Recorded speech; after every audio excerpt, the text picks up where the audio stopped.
Vector spaces के लिए we need a set of vectors. एक हमें चाहिए एफ, जिसको हम फील्ड बोलते हैं। अब फील्ड क्या होती थी? फील्ड होती है कि जो सेट दिया हुआ है वो अंडर एडिशन अबेलियन ग्रुप बने,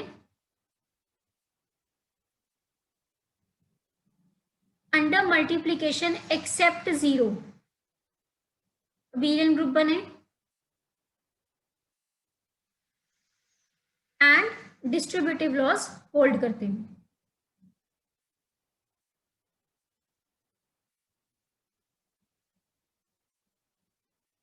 ये हमारे 3 पॉइंट्स होते हैं फील्ड के लिए, कि जो भी सेट है आपके पास वो under addition, under multiplication except 0 abelian group बनता हो और डिस्ट्रीब्यूटिव लॉज उसमें होल्ड करते हैं। तो हमें इस V को बनाना है वेक्टर स्पेस, किसके ऊपर? फील्ड के ऊपर। ठीक है, अब सेट ऑफ वेक्टर्स जैसे कह लो, सपोज करो V सेट मुझे दिया हुआ है आर स्क्वायर। अब आर स्क्वायर के एलिमेंट्स हैं x, y टाइप के। ये सारी चीजें मैं अच्छे से पिछले लेक्चर्स में एक्सप्लेन कर चुकी हूँ। ठीक है, तो जैसे सेट कोई दिया हुआ है V, आर स्क्वायर टाइप के उसके एलिमेंट्स हैं, मतलब टपल टाइप के एलिमेंट्स हैं। अब जरूरी नहीं है कि आर स्क्वायर हो, वो आर क्यूब भी हो सकता है, वो अकेला आर भी हो सकता है, कोई इश्यू नहीं है। डिपेंड करता है वो सेट कैसा देता है आपको। ठीक है, फील्ड वो आपको सपोज करो दे रहा है आर, तो आपको प्रूव करना है कि V ओवर F, हम इसको लिखते हैं इस तरह से, दिस इज द नोटेशन कि V is a vector space over a field F। ये हमने प्रूव करना होता है, और नोटेशन होती है ये लिख दो या फिर ये लिख दो। ठीक है, अब उसको प्रूव कैसे करते हैं? हमारा बिल्कुल फर्स्ट पॉइंट होता है कि V जो सेट दिया हुआ है अंडर एडिशन, हमें बच्चे उसे प्रूव करना होता है abelian group. V under addition is an abelian group। Second point उसमें हम प्रूव करते हैं scalar multiplication is well defined. Scalar multiplication is well defined. अब स्केलर मल्टीप्लीकेशन का क्या मतलब है? जैसे यहां पे मैंने आपको बोला कि V सेट ले लो आर स्क्वायर, ठीक है, F ले लो R, तो F में पड़े होते हैं हमारे स्केलर्स। तो एक रियल नंबर ले लिया, सपोज करो 2। रियल नंबर को आपने इस वेक्टर वाले सेट के एलिमेंट के साथ मल्टीप्लाई करना है। आर स्क्वायर का एलिमेंट हमने ले लिया 3,4। तो एक स्केलर एक वेक्टर, स्केलर को वेक्टर के साथ मल्टीप्लाई जब करोगे तो वो कुछ इस तरह से मल्टीप्लाई होगा। मल्टीप्लाई करने के बाद बच्चे जो आंसर आ रहा है वो दोबारा V में जाना चाहिए, और वो एक एलिमेंट आपका एग्जिस्ट करना चाहिए। ठीक है, अगर वो एलिमेंट एग्जिस्ट कर गया और वो आपके V में पड़ा है तो आपका स्केलर मल्टीप्लीकेशन क्या हो जाएगा? Well defined. स्केलर मल्टीप्लीकेशन का मतलब है स्केलर को वेक्टर के साथ, वेक्टर के एलिमेंट के साथ आपको कंपोज कराना है, मल्टीप्लाई कराना है। ठीक है, थर्ड पॉइंट इसमें होता है हमारा, यहाँ पे हम वेक्टर्स लेंगे x और y, नोटेशन है, और स्केलर्स लेंगे अल्फा बीटा, जो कहां से आते हैं? फील्ड में से। For all x, y belonging to V and alpha beta belonging to F। तो इसमें पॉइंट्स बच्चे, पहला पॉइंट हो गया कि V under addition should be an abelian group, scalar multiplication should be well defined. उसके बाद हमारे पास अगला पॉइंट होता है दो वेक्टर्स लो, ऐड करो, बाद में स्केलर से मल्टीप्लाई, या फिर स्केलर को सिंगल सिंगल वेक्टर से मल्टीप्लाई करके बाद में ऐड कर दो, आंसर सेम आना चाहिए। दो वेक्टर्स लो, ऐड करो, स्केलर मल्टीप्लाई कर दो बाद में, या फिर स्केलर को वेक्टर से मल्टीप्लाई करके देखो और फिर ऐड करो, आंसर सेम आएगा। यहाँ पे वेक्टर्स ऐड कर दिए, अब हम दो स्केलर्स लेंगे, उनको ऐड करेंगे, फिर वेक्टर के साथ मल्टीप्लाई, या फिर अकेले अकेले स्केलर को वेक्टर के साथ मल्टीप्लाई करके बाद में ऐड कर दो, answer should be same. Fourth point, next point में दो स्केलर्स लो, पहले दोनों को मल्टीप्लाई कर दो, बाद में वेक्टर से मल्टीप्लाई करो, या पहले एक स्केलर को वेक्टर से मल्टीप्लाई करके बाद में अगला स्केलर इंप्लाई करो, answer should be same. Last point में आपने लेनी है 1। 1 क्या है? 1 इज यूनिटी ऑफ फील्ड। 1 को जब वेक्टर के साथ मल्टीप्लाई करोगे तो आपका वेक्टर वापस आना चाहिए। This should be well defined. अगर ये सारे पॉइंट्स आपके फॉलो होते हैं तो आप बोलते हो कि V is a vector space over a field F, over a field F। ठीक है, अब देखो इसका क्वेश्चन है, उसने हमें दिया है let V be a set of positive real numbers. Let V be the set of positive real numbers. वो बोलता है we define vector addition, we define vector addition and scalar multiplication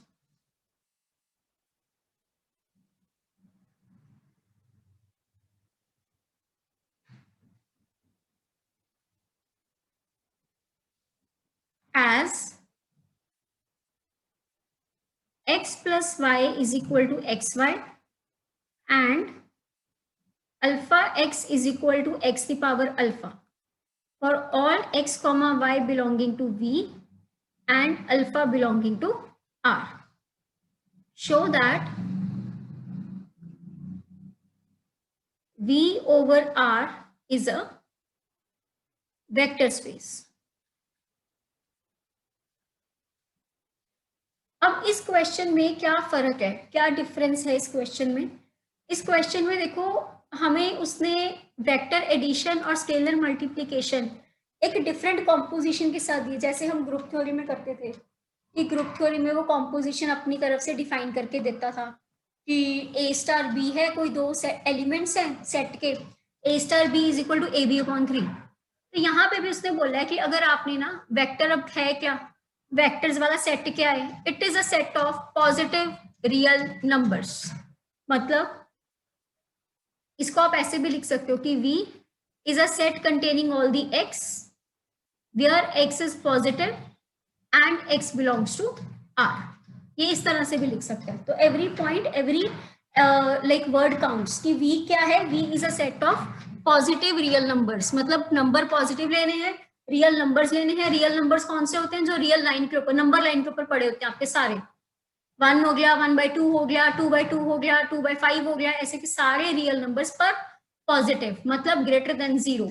ना 0 भी नहीं लेना, ठीक है ना, 0 भी नहीं लेना, आपके पॉजिटिव रियल नंबर्स होने चाहिए। ये हो गया V सेट। तो वो बोल रहा है कि इस सेट के दो एलिमेंट को ऐड करना है, तो कैसे करोगे? x plus y is equal to x y. और अगर वेक्टर के साथ स्केलर मल्टीप्लाई करना है, अल्फा x करना है, तो कैसे करना है? x की पावर अल्फा टाइप में। तो इस सेट को बच्चे आप लोगों ने वेक्टर स्पेस प्रूव करना है ओवर अ फील्ड। अब फील्ड क्या दिया उसने? फील्ड दी है R, रियल्स की। रियल्स मतलब यहाँ पे कोई भी रियल नंबर हो, पॉजिटिव, नेगेटिव, 0, कुछ भी चलेगा, लेकिन V में क्या पड़ा है? Positive real number. ठीक है, आपने इस V को बच्चे प्रूव करना है वेक्टर स्पेस। चलो इसको करते हैं, हमने सारे points like point by point चलना है। तो हमारा सबसे पहला पॉइंट होता है V under addition is an abelian group. ये प्रूव करना होता है हमने सबसे पहले पॉइंट में, V under addition is an abelian group. तो बच्चे अबेलियन ग्रुप में हमारा सबसे पहला पॉइंट क्लोजर प्रॉपर्टी। अब पहले आपने इसके साढ़े 500 पॉइंट्स प्रूव करने होंगे। क्लोजर प्रॉपर्टी, क्लोजर प्रॉपर्टी में हम लोग क्या करते थे? लाइक हमारे पास दो, क्लोजर प्रॉपर्टी में क्या करेंगे आप? दो एलिमेंट आपने लेने हैं V में से, तो मैंने दो एलिमेंट लिए। अब अगर ये दोनों एलिमेंट V के हैं तो इसका मतलब x और y दोनों पॉजिटिव हैं और x और y दोनों रियल नंबर्स हैं, ठीक है ना। x और y दोनों पॉजिटिव हैं और x और y रियल नंबर्स हैं। आपने देखना है कि क्या इनका एडिशन भी एक पॉजिटिव रियल नंबर बनता है या नहीं बनता। अब देखो उसने डिफाइन करके दिया कि x प्लस वाई को क्या लिखना है आपने, एक्स वाई। अब एक्स वाई आंसर आ गया। अब ये आंसर ऑब्वियसली पॉजिटिव है और दो नंबर्स को ऐड करोगे तो वो रियल नंबर भी बनेगा, ठीक है ना। दो एलिमेंट्स हमने लिए, उनको ऐड किया क्योंकि हमने अंडर एडिशन अबिलियन ग्रुप बनाना था, ठीक है। तो x plus y x y है, दो पॉजिटिव रियल नंबर्स का आंसर पॉजिटिव ही आएगा, ठीक है।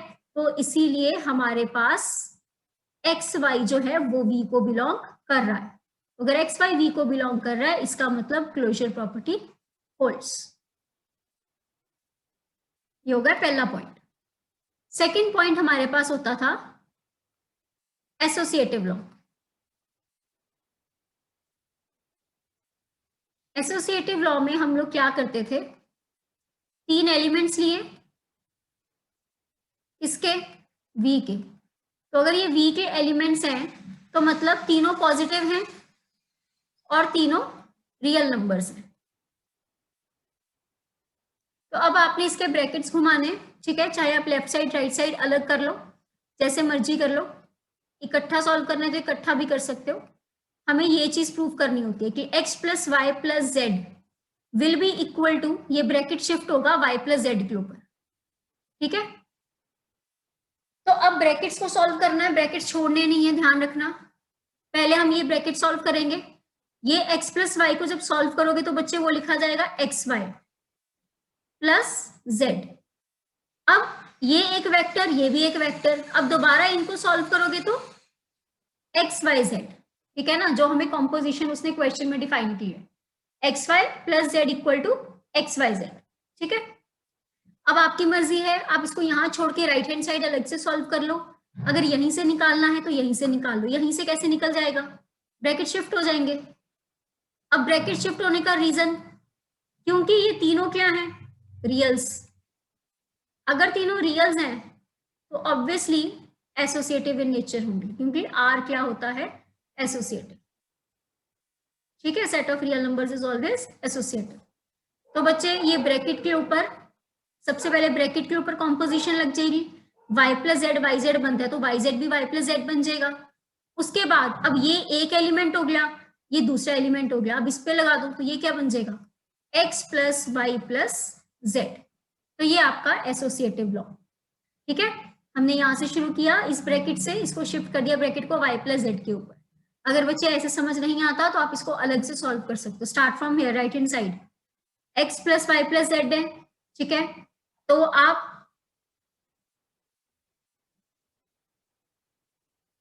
हाँ ठीक है, तो आप इसमें पहले वाई जेड लगा दो, फिर उसके बाद ब्रैकेट कर दो तो एक्स वाई जेड आपके पास सेम आंसर आ जाए, ठीक है जी। तो ये एसोसिएटिव लॉ हो गया। थर्ड पॉइंट में एग्जिस्टेंस ऑफ आइडेंटिटी।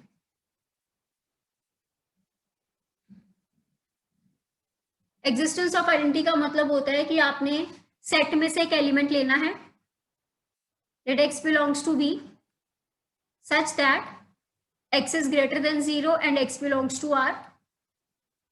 इसके कॉरेस्पॉन्डिंग एक आइडेंटिटी एलिमेंट v में ही आना चाहिए, such that x star e is equal to x is equal to e star x। हम ये बनाते होते थे, है ना। तो यहाँ पे हमें वो e ढूंढना है, तो हम यहाँ पे बच्चे एक y लेके चलते हैं, let y belongs to v such that x plus y is equal to x is equal to y plus x. इस y की हम यहाँ पे वैल्यू ढूंढ लेंगे। तो हम लोग बच्चे इसकी पहले लेफ्ट हैंड साइड लेके चलते हैं, x plus y is equal to x, ठीक है। तो taking x plus y is equal to x, अब इसको बच्चे आपने सॉल्व करना है। x प्लस वाई को सॉल्व करके लिखोगे एक्स वाई, ठीक है। अब x y is equal to x लिखा गया है, तो इसका अगला स्टेप क्या होना चाहिए। अब इसका नेक्स्ट स्टेप बच्चे क्या होगा, जनरल हम लोग क्या करते हैं रियल्स में, x y is equal to x अगर लिखा गया है तो इसका मतलब आपने x और x को यहाँ पे हम काट देते हैं। काटने का क्या मतलब है कि इसको ऐसे लिख दिया। अब ये ऐसे भी तभी लिखा जा रहा है क्योंकि x पॉजिटिव। अगर x पॉजिटिव ना होता, मतलब x की वैल्यू 0 होती, तो 0 होने का मतलब है कि आप 0/0 लिख रहे हो, ये तो पॉसिबल ही नहीं है ना। तो अगर यहाँ पर उसने पॉजिटिव रियल नंबर ना दिया होता तो हमें यहाँ प्रॉब्लम आनी थी। तो यहाँ पे बच्चे आप सीधा इसको लिख सकते हो y की वैल्यू 1, पर इसका रीजन साथ में जरूर देना है कि x पॉजिटिव है। अगर x पॉजिटिव ना होता तो बच्चे आप इसको कैंसिल नहीं कर सकते थे, ठीक है, मतलब आप इसको अपॉन के फॉर्म में नहीं लिख सकते। तो यहाँ पर बच्चे y की वैल्यू 1 आ रही है, ठीक है, that is y is equal to 1, y 1 है तो ग्रेटर देन 0 है, रियल को भी बिलोंग कर रहा है, ठीक है। ऐसे ही आप इसकी राइट हैंड साइड सॉल्व कर सकते हो, सिमिलरली लिख सकते हो। Similarly taking x equal to y plus x, we get y is equal to 1 which is greater than 0 and is a real number, ठीक है। तो thus for all x belonging to v there exists y equal to 1 belonging to v such that x plus 1 is equal to x is equal to 1 plus x, where 1 is the identity element of v. इस वाले में हमारा ये point याद रखना या ये point को ध्यान में रखना बहुत जरूरी है, दिस इज वेरी इंपॉर्टेंट, ठीक है। ये ध्यान रखना, कभी भी कोई भी क्वेश्चन आता है तो आपने ये चीजें ध्यान रखनी है। छोटी छोटी चीजें हैं, बड़े दिमाग से निकल जाती हैं, but you have to keep this thing in mind कि यार ये ऐसे क्यों हुआ, ये स्टेप क्यों है, क्यों, क्योंकि पॉजिटिव है, there is a reason, there needs to be a reason, ठीक है। तो ये हमारा बच्चे एग्जिस्टेंस ऑफ आइडेंटिटी वाला पॉइंट हो गया, ठीक है जी। अब ना इसका हमारा नेक्स्ट पॉइंट था, fourth point, existence of inverse. अब इनवर्स में भी सेम चीज करनी है हमने। हम लोग एक एलिमेंट लेते होते हैं v का, अगर v का एलिमेंट है तो वो ग्रेटर देन 0 होगा और एक रियल नंबर होगा। और एक बच्चे y ले लो जिसकी हम वैल्यू ढूंढेंगे, ठीक है, such that x plus y is equal to 1 is equal to y plus x, मतलब a star b equal to e करते होते थे, ठीक है ना। तो e हमने यहाँ पे बच्चे ढूंढा है, e की वैल्यू है 1। तो ये भी बच्चे बिल्कुल सेम जैसे हमने पीछे किया है, लेफ्ट हैंड साइड इसकी ले लो और y की वैल्यू निकाल दो। x plus y is equal to 1 है, एक्स वाई आ जाएगा ये, क्योंकि x प्लस वाई को हम एक्स वाई लिखते हैं, कॉम्पोजिशन दिया हुआ है, y की वैल्यू निकालनी है बच्चे। अब सेम चीज y को 1/x क्यों लिख रहे हो, क्योंकि x पॉजिटिव है, x पॉजिटिव है तभी नीचे चला गया, ठीक है। y is equal to 1/x and 1/x is greater than 0, ठीक है, as x is greater than 0 also 1/x belongs to r, ठीक है जी। तो हमारा ये जो हमने ढूंढा है इनवर्स, ये v को बिलोंग कर रहा है, ठीक है। ऐसे ही सिमिलरली करके बच्चे आप दूसरा वाला हिस्सा लिख सकते हो। Similarly taking y plus x is equal to 1 implies y is equal to 1/x belongs to v, ठीक है। तो इसके बाद आप लास्ट में लिख सकते हो therefore for every x belonging to v there exists 1/x belonging to v such that x plus 1/x is 1 is equal to 1/x plus x। अब ये ध्यान रखना हम अंडर एडिशन कर रहे हैं, तो ये अंडर एडिशन अभी वो आया है, इनवर्स आया है, ठीक है। That is 1/x is an inverse element of x, ठीक है। और ये v को बिलोंग कराना है, ये v को क्यों बिलोंग कर रहा है, यही रीजन है इसके, ठीक है, कि हमारा पॉजिटिव है नंबर और वो रियल नंबर है, ठीक है जी। ये हो गया हमारा चौथा पॉइंट। तो हमारा लास्ट पॉइंट अबीलन ग्रुप का कॉम्यूटेटिव लॉ।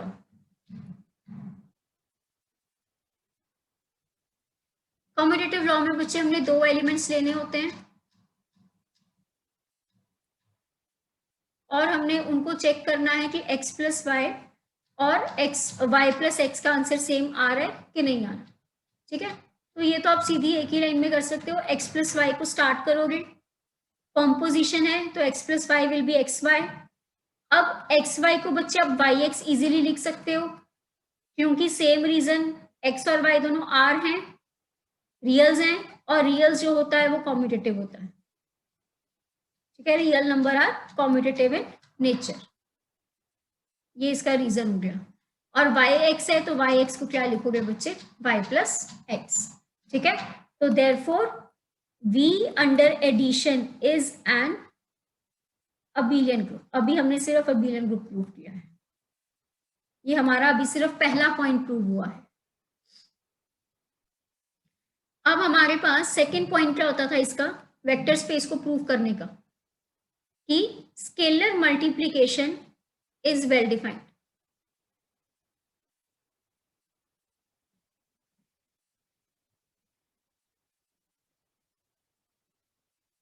स्केलर मल्टीप्लिकेशन में बच्चे हम लोग क्या करते थे, हम लोग लेते थे एक वेक्टर,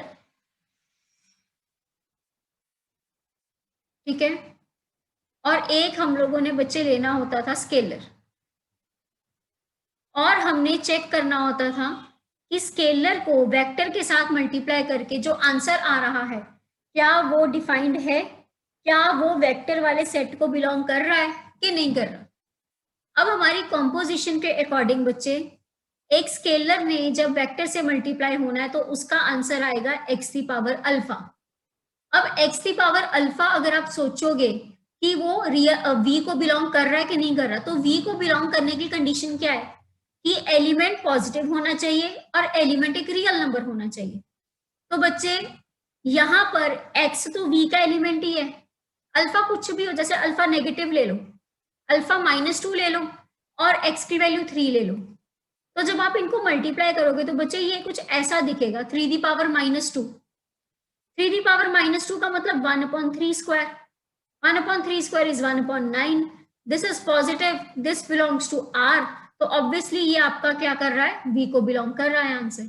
ऐसे आप कुछ मर्जी ले लो, अल्फा से तो मैटर ही नहीं होगा, ठीक है ना।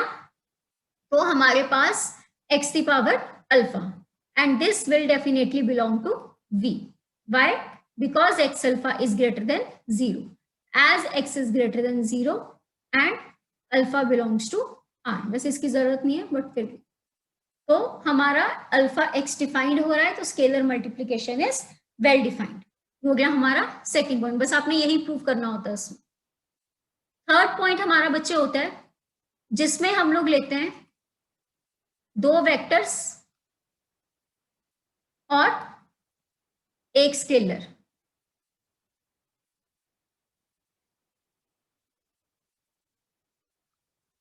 ठीक है, एक हम लोगों ने लेना है स्केलर। स्केलर कहां से आना है, रियल्स में से, फील्ड में से। तो अब हमने बच्चे यहां पर दो वेक्टर्स के साथ क्या करना होता है, दो वेक्टर्स ऐड करने हैं, स्केलर मल्टीप्लाई। तो स्टेप बाय स्टेप चलेंगे। x प्लस वाई को हम एक्स वाई लिख सकते हैं, ठीक है, वेक्टर एडिशन है। वेक्टर के साथ कोई स्केलर पड़ा हो तो कॉम्पोजिशन के अकॉर्डिंग स्केलर जो है वो पावर में जाता है, मतलब x y the power alpha. ठीक है, अब ये ध्यान रखना बच्चे, हमें कॉम्पोजिशन क्या दी हुई, हमने जो अभी तक किया था ना पहला पॉइंट, वो सिर्फ वेक्टर्स के साथ डील कर रहा था, उसमें कोई स्केलर नहीं था। अब स्केलर और वेक्टर दोनों इकट्ठे हैं, तो क्या वेक्टर ले रहे हो क्या स्केलर ले रहे हो, ध्यान रखना। एक्स और वाई वेक्टर्स हैं, वी के एलिमेंट्स हैं, अल्फा स्केलर है। अगर वेक्टर ऐड होंगे तो एक्स वाई बनेगा, स्केलर मल्टीप्लाई होगा तो वो पावर में चला जाएगा।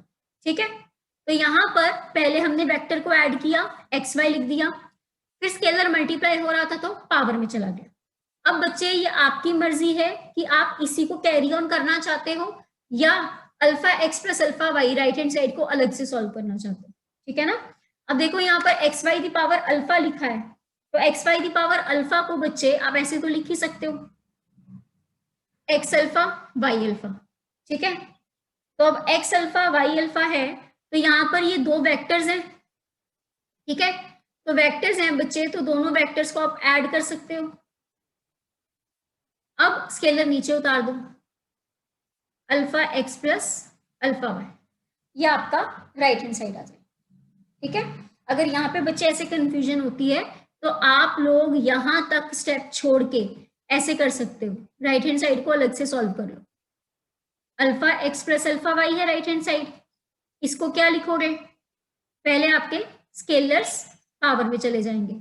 ठीक है, अब ये दोनों वेक्टर्स हैं, वेक्टर्स ऐड होते हैं तो इसका मतलब आप उनको मल्टीप्लाई करोगे, उसके बाद ये दोनों इकट्ठे होकर एक्स वाई की पावर अल्फा।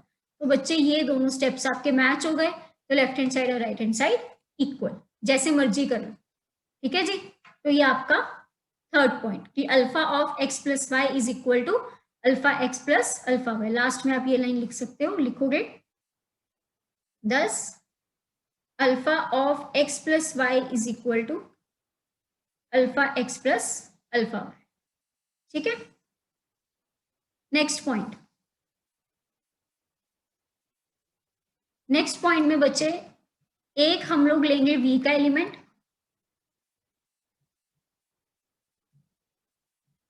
और एक हम लोग लेंगे स्केलर, दो स्केलर्स, दोनों स्केलर्स ऐड करके वेक्टर के साथ मल्टीप्लाई, दोनों स्केलर्स ऐड करके वेक्टर के साथ मल्टीप्लाई। अब यहां पर ये ध्यान रखना, स्केलर ऐड हो रहा है तो अल्फा प्लस बीटा को अल्फा बीटा नहीं लिख देना, स्केलर ऐड हो रहे हैं, x plus y x y बनता है क्योंकि वो वेक्टर है, वी के एलिमेंट की एडिशन है। ठीक है, वी के एलिमेंट के लिए कॉम्पोजिशन दिया बच्चे, स्केलर के लिए नहीं दिया। अल्फा बीटा दोनों आर के एलिमेंट्स हैं, वी के नहीं है, तो alpha plus beta as it is रहेगा। तो अल्फा प्लस बीटा बच्चे पूरा का पूरा स्केलर है, एक्स के साथ मल्टीप्लाई हो रहा है, तो ये बनेगा एक्स की पावर अल्फा प्लस बीटा। अब यहां पे इसको लिख सकते हो एक्स की पावर अल्फा एक्स की पावर बीटा। ठीक है, तो अब यहाँ पे बच्चे आगे ये दो वेक्टर्स हैं। ठीक है, चाहे पहले वेक्टर एडिशन कर दो, चाहे ये पावर नीचे उतार दो, ये बन जाएगा x alpha plus x beta.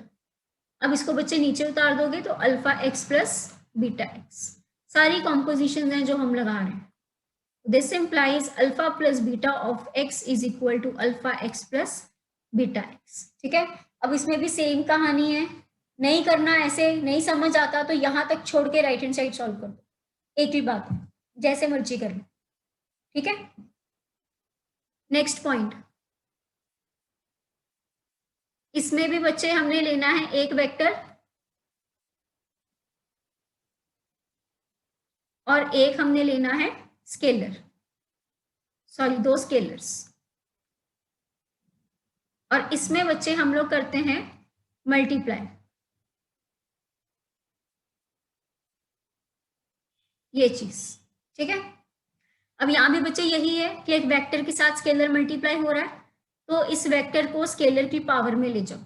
ठीक है, अब यहाँ पे देखो ये चीज का ध्यान रखना कि अब आपने यहां तक आना है, ये स्टेप तक, अल्फा ऑफ बीटा एक्स, मतलब अल्फा बाहर आना चाहिए, बिल्कुल बाहर। ठीक है ना, तो इसका मतलब आपको अगर यही से सॉल्व करना है तो इसको बच्चे देखो ऐसे कर सकते हो, बीटा यहीं रह गया, अल्फा बाहर चला गया, हम ऐसे लिखते हैं ना, 2 दी पावर 3 उसकी पावर 4 मल्टीप्लाई हो जाता है, 2 दी पावर 3 दी पावर 4 हो जाएगा। तो यहाँ पे भी बच्चे आप इसको लिख सकते हो, अल्फा बाहर लिया। अब अल्फा बाहर लेने का क्या मतलब है, अगर सपोज करो, ये देखो मैं करके दिखाती हूँ, अगर यहाँ पे बीटा बाहर ले लोगे तो उससे क्या होगा, अब यहाँ पे कॉम्पोजिशन लगाओ, अगर एक वेक्टर की पावर में स्केलर पड़ा है तो वो नीचे उतरता है, ये आ गया। अब इसके बाद फिर अल्फा नीचे उतरेगा तो वो कुछ ऐसे का दिखेगा, हमें ये नहीं बनाना, हमें क्या बनाना है, अल्फा बीटा एक्स, तो अल्फा सबसे पहले बाहर आना चाहिए। ठीक है, तो यहाँ पे अल्फा बाहर आ जाएगा बच्चे, तो this will look like some x की पावर बीटा, फिर अगले स्टेप में एक्स की पावर बीटा को बीटा एक्स। ठीक है जी, अगर यहाँ पे बच्चे ऐसे कंफ्यूजन हो, ठीक है, तो आप इसको वही बात यहाँ पे छोड़ दो, इस स्टेप पे छोड़ दो, इसका राइट हैंड साइड अलग से सॉल्व कर लो, ये कर लो पहले।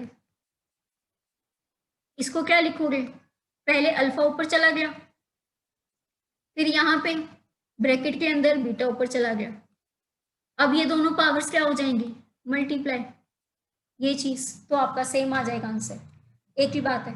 अब यहाँ पे ये मत सोचना कि यार अल्फा बीटा क्यों लिखा, बीटा अल्फा क्यों नहीं लिखा, जैसे मर्जी लिख लो, रियल्स हैं, कॉम्बिनेटिव इन नेचर होते हैं, ठीक है, जैसे मर्जी लिख सकते। तो ये आपका 5th पॉइंट यहाँ पे, मतलब alpha beta of x is equal to alpha of beta x, ठीक है। इसका हमारा बच्चे लास्ट पॉइंट, एक हमने बच्चे लेना होता है यूनिटी एलिमेंट, और एक हमने लेना होता है यूनिटी एलिमेंट किसका, फील्ड का, ठीक है, एक हमने लेना होता है v का एलिमेंट, और इसको हमने करना है कंपोज, मतलब 1.x। अब बच्चे यहाँ पे दोबारा ध्यान से, 1 इज अ स्केलर, तो स्केलर जब मल्टीप्लाई होगा तो it will go in the power, और आंसर में x, तो this implies 1.x is x, ठीक है, तो सारी कंडीशंस आपकी सेटिस्फाइड, ठीक है। Therefore all exams of being a vector space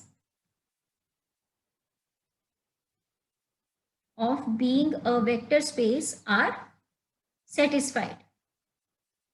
So this implies V over R is a vector space. Hence proved.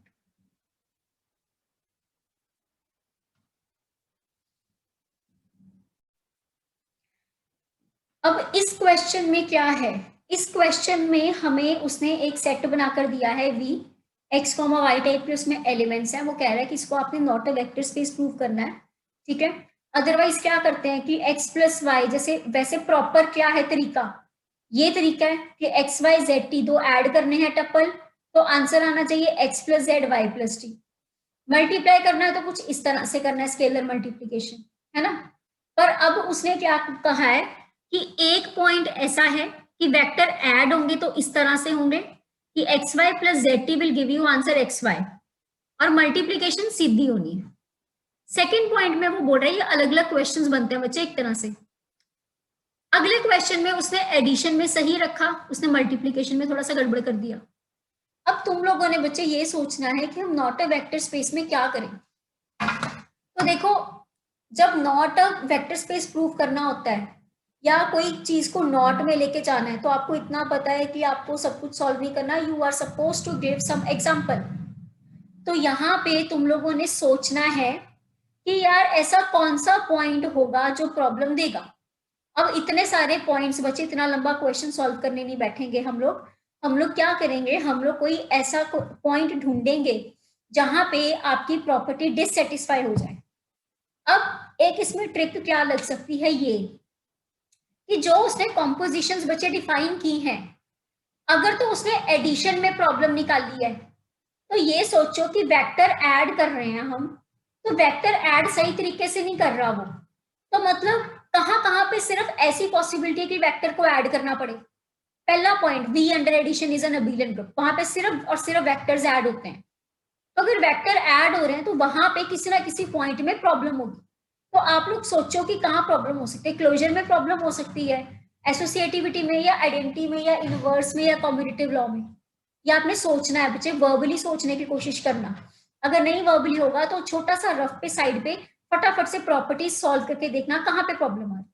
जिस प्रॉपर्टी में प्रॉब्लम है आपने वही प्रॉपर्टी सॉल्व करके दिखा देनी। जैसे देखो, पहले वाले में स्केलर मल्टीप्लिकेशन में उसने कहीं दिक्कत नहीं थी, तो हम स्केलर वाले पॉइंट्स ही नहीं सोचते, हम सिर्फ वेक्टर एडिशन में प्रॉब्लम ढूंढते हैं।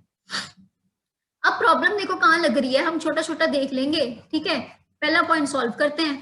तो यहाँ पे मैंने 2 पॉइंट्स लिए, X Y Z T V के। कॉम्यूटेटिव लॉ लगाकर देखो, ठीक है। कॉम्यूटेटिव लॉ में होता है कि पहला एलिमेंट ऐड कर रहे हो लेफ्ट हैंड साइड, तो आंसर आएगा एक्स वाई, ठीक है। राइट हैंड साइड सॉल्व करोगे तो राइट हैंड साइड तो बच्चे ऐसे सॉल्व करोगे, तो कॉम्पोजिशन के अकॉर्डिंग इसका आंसर आएगा z, टी। ये दोनों नॉट इक्वल। प्रॉब्लम आ गई। ठीक है ना, यहाँ पे प्रॉब्लम आ गई, ये दोनों आंसर्स इक्वल नहीं है, तो इसका मतलब कॉम्यूटेटिव लॉ होल्ड नहीं कर रहा। कॉम्यूटेटिव लॉ होल्ड नहीं कर रहा तो एडिशन के अंडर वो अबेलियन ग्रुप नहीं बन रहा, अबेलियन ग्रुप नहीं बन रहा तो वेक्टर स्पेस तो चला गया बाहर। ठीक है ना, तो मतलब आपका V over R is not a vector space, नहीं बन सकता। तो ऐसे आपने कोई पॉइंट ढूंढना है, समझ आई मेरी बात। अब ऐसे ही बच्चे आप सेकंड पॉइंट, सेकंड क्वेश्चन देखो, सेकंड पार्ट देखो। यहाँ पे बच्चे उसने वेक्टर एडिशन सही किया, तो वेक्टर एडिशन में तो अब जाना ही नहीं ना। अगर वेक्टर एडिशन सही है तो मतलब पहला पॉइंट तो आंख बंद करके बिल्कुल सही है, वहां पे कोई आपको प्रॉब्लम नहीं मिलेगी। अब आपको प्रॉब्लम मिलेगी जहां पे स्केलर मल्टीप्लाई हो रहा है। आखिरी वाले पॉइंट्स में आपको सोचना पड़ेगा कि ऐसा कौन सा पॉइंट है जहां पे दिक्कत हो सकती है। अब जो सेकंड पॉइंट हम लोग करते थे, scalar multiplication is well defined, वहां पे भी प्रॉब्लम नहीं आएगी। क्यों नहीं आएगी? क्योंकि यहाँ पे स्केलर जब मल्टीप्लाई कर रहे हो तो ये तो टप्पल वाला एलिमेंट तो बन ही रहा है ना, v को तो बिलोंग कर ही जाएगा अल्फा एक्स कॉमा वाई।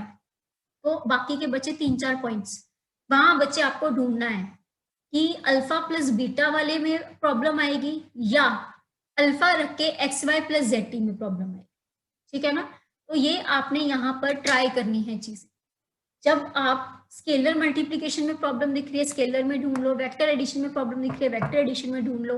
हर बार नहीं चलता पर चल जाता है, ठीक है ना, ये तरीका चल जाता है। तो ऐसे के क्वेश्चंस आ जाते हैं, इसको एक बार मतलब अच्छे से ट्राई जरूर करना कि कैसे मतलब क्या क्या पॉइंट उसने ढूंढे हैं। आप 1-2 बार प्रैक्टिस करोगे तो आपको पता लग जाएगा ऑब्वियसली कि हाँ ऐसे था, ऐसे कर लेते तो ज्यादा बेटर होता, ये चीज है। ठीक है।